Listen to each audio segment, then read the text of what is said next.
ప్రపంచంలో ఉన్నటువంటి సర్వ మానవాళి కూడా మరణానికి పట్టబడి ఉంది.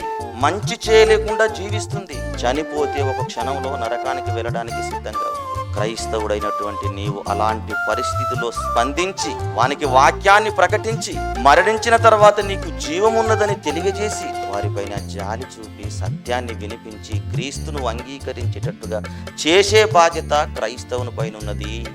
ఆ బాధ్యత మీదే అని మాట్లాడుతున్నాడండి దేవుడు. ఇప్పుడు మరలా చదవము. చావునకై పట్టబడుతున్నటువంటి వారిని నువ్వు తప్పించుము, నాశనమునకు జోగుచున్నటువంటి వారిని నువ్వు రక్షింపవా. నాశనమునకు ఏం చేస్తున్నాడు? జోగడం అంటే కునకడం వేరు, జోగడం వేరు, నిద్రపోవడం వేరు. నిన్ను కాపాడువాడు కునుకడు, నిద్రపోడు.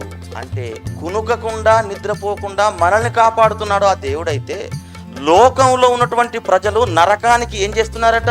జోగుచున్నాడు. జోగేవాడు పడిపోతాడు. అలాగే ప్రపంచమంతా నరకానికి ఏం చేస్తున్నదటండి? జోగుతున్నది. నరకానికి జోగుతుందండి ప్రపంచం. అంటే ప్రపంచంలో మంచి లేదు, నాశనానికి దగ్గరలో ఉన్నది, జోగుతుంది. ఎవరు ఎప్పుడు చనిపోతారో తెలియదు. చనిపోయిన వాడు వెంటనే నరకానికి వెళ్ళిపోయే ప్రమాదం ఉంది. నరకానికి జోగుచున్నటువంటి వారిని తట్టి ఆ నిద్రలో నుండి లేపి క్రీస్తుని గురించి ప్రకటించి బాధ్యతను నిర్వర్తించే బాధ్యత ఓ క్రైస్తవ నీదే. నీ తరం వారిపైన